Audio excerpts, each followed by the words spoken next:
You see, somebody's last words, they can tell you a lot about that person.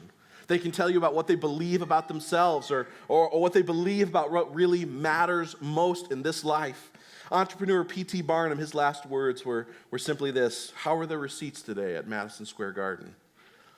Legendary football coach and victorious champion of many more things than the Vikings, Vince Lombardi, died of cancer in 1970. His final words as he died, he turned to his wife and he said, "Happy anniversary. I love you." Convicted murderer Thomas J. Grasso, he used his last words to complain about his final meal. He said, "I did not get my SpaghettiOs. I got spaghetti. The public must know about this." Leonardo da Vinci, famous creator, inventor, artist, he said, "I have offended God and mankind because my work did not reach the quality that it should have." Nathan Hale, the 21-year-old school teacher turned Revolutionary War spy, he famously said, "I regret that I have but one life to lose for my country." You see, somebody's last words, they can tell you a lot about them, about the things that they think matter most, about who they believe that they are.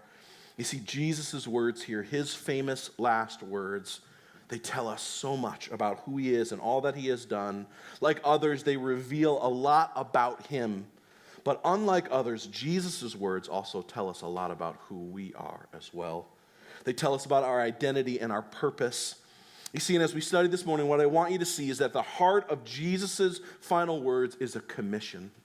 It's a command with a mission. It's a commission for us. It's a commission that is founded on a proclamation. It is a commission that has a process, and it is a commission that comes with a promise.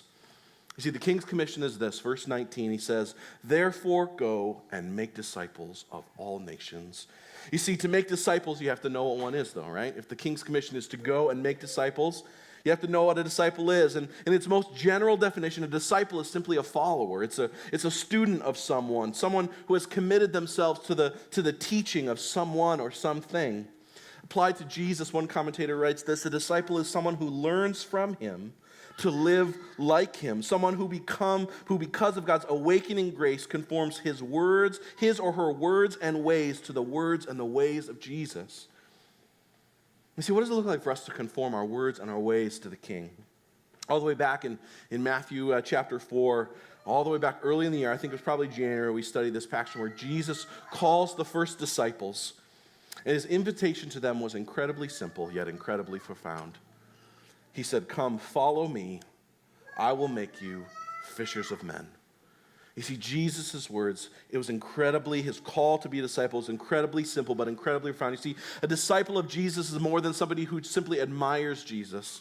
Someone who thinks his words are wise. It's more than somebody who just looks up to him as an inspiration or an aspiration. Even, you see, instead, a disciple, as Jesus calls the followers to this, a disciple is someone who obeys him. Someone who follows him, who is obedient to his command, someone who is being changed by him. Jesus says, "I will make you into something new."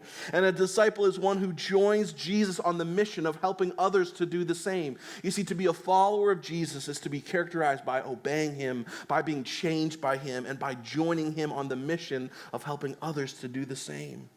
You see, this is the commission that King Jesus gives everyone who would be his followers. It's a commission that echoes the words that God spoke to Adam and Eve in the garden, right? When he said, "Be fruitful, multiply, fill the earth with those who bear my image and reflect my glory."